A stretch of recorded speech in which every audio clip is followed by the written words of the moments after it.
Guys, and we are back. You already know you're listening to the What's Up Radio Show. This is your girl Simona Joe with my sis Nadia. What's up? What's up? And we got our special guest in the house tonight, Miss Chrissy D. Hello.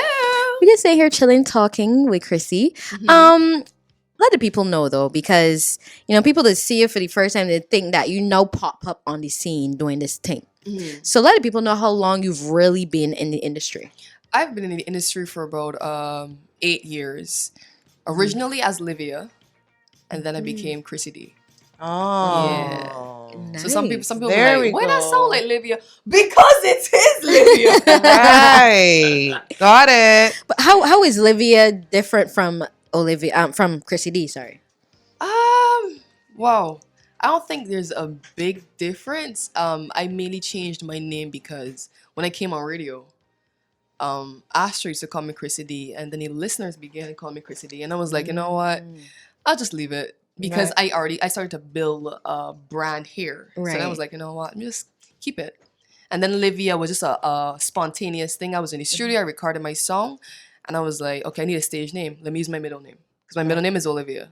So just like a quick thing. So I never really was into it, but you need a name. You just pick the fastest thing that come to your mind. Right. And then Chrissy D, sounds more me, just cool and chilling. And So we have Astra to thank for that. It's Thank you. I like it. I like Thank Chrissy you. D. You said you were working on your brand here. You could talk a little bit about the time that you spent working at Starcom as well, because I don't think a lot of people know that. Yeah.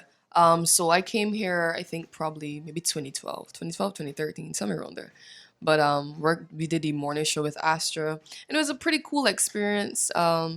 I studied in mass communications, but I used to do TV. So I never really thought to do radio, but I was like, hey, let me try something.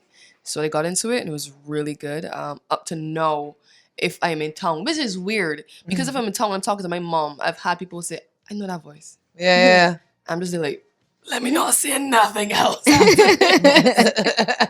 So it's pretty cool. And I always thought that people would not recognize you because they can't see you. But if you talk too low, people catch your voice automatically. Right. Yeah. It's the strangest thing. Yeah. I've met some amazing people. We've had some amazing listeners. They're probably still here. So shout out to all of you who are listening right now and you used to listen to Astra and I on 104.1. Shout out to you guys. Much love to you. Thank you. And thank you now for listening to the What's Up Radio Show. It's true.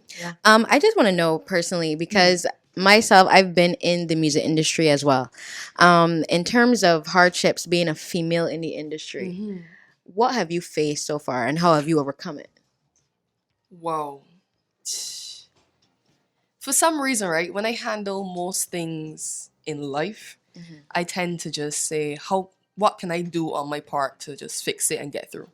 So I don't study on it too hard. Some of the hardships that I've faced, I've taken it personal. The stuff that I've faced have been stuff like ear play and that kind of stuff. But before, I summed it up to a lack of branding because when I was Olivia, I never used to handle my career how it needed to be handled.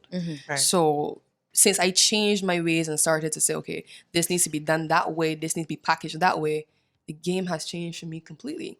The only thing that I deal with now is that I need to get that hit song. And not a hit song that we like. I mean a hit song like the whole of Barbados singing it when it play at a fete. Yeah. You understand? Yeah. That type of hit song. Yeah. So I think that I've been pretty cool so far. And in all fairness, I've kind of been under the Redhead Records safety net for Right. quite some time. So I believe that I've probably been shielded from a lot of stuff. That's the Okay. truth. That's the truth.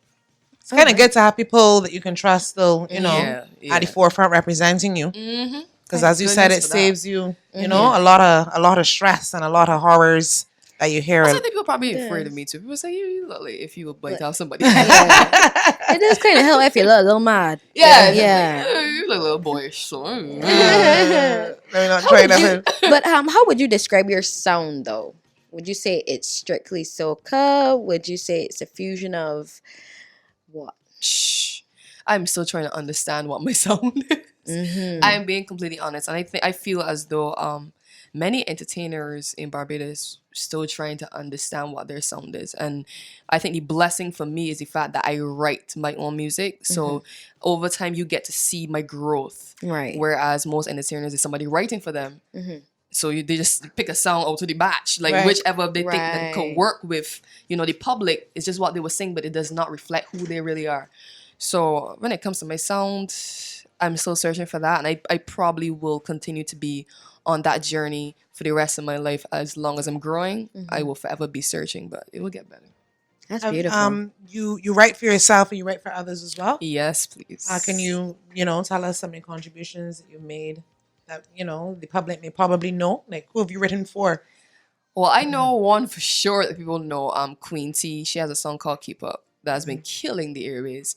Blood Has Middle. I wrote that one. Okay. Keita with Sugar. There's Be More Specific. He has 2 songs that I co-wrote. All of mine. Right. Some of the people I wrote for. And then over the years, I've written for like Cameraman. Okay. So it's like this year, I think I probably did the most writing, and it was crazy because usually, by the way, it takes me like maybe an hour to write a song. Okay. Only an hour to write a song or less. And it takes me an hour if there are a lot of people around me, because then everybody want to give the input. And Well, like, I was just about to ask you, what's the process like? Yeah. Because that sounds pretty fast still. So what does it take? Like, you listen to the rhythm first, or do the words come first, or do you hum out a melody and then you write something that fits the melody? Oh, right. It really all depends on my mood. Because, for instance, like if you play a beat, I immediately catch it and I will start freestyling. And I'll record the freestyle. And I'll take out words and put in this and da-da-da-da-da. Or I would just write offhand. Or then I might just have to do the melody. Like if it's a beat that I cannot catch, like there's some beats that you just can't vibe to, but somebody really wants a song on that beat, you just start humming things. Yeah. And Yeah. just say, I hope the lyrics come to me at some point. Right. And that works as well too. So it all depends. And I guess my friends saw something very weird for them the last time, because we were in the studio writing. And I was on a huge sugar rush, so I could not focus. And the men writing and the men just, they all over the place. I said, wake up, I'm going to sleep. I went and sleep for 15 minutes and get it with a whole song here. Yeah. The whole, and everybody was like, what happened? It's called a power nap. Yes. A real serious power Wake nap up too. powerful. So it really all depends on where my head is at the moment. That's the truth. But even though I call myself a writer, I am not the writer that you can call to say, Christine, I need a song. Because mine is a natural process. It's like if I am feeling, it's not gonna come. So I can't just say, oh, Christine, write, and I can do it. No, if my energy is not there, you ain't getting nothing. I'm sorry. It's a mood. Yeah. We got another one of Chrissy's sweet songs here, so don't play it. Yeah, we're gonna play another beautiful track by Chrissy D. So you guys take a listen, and we're gonna be right back after the song.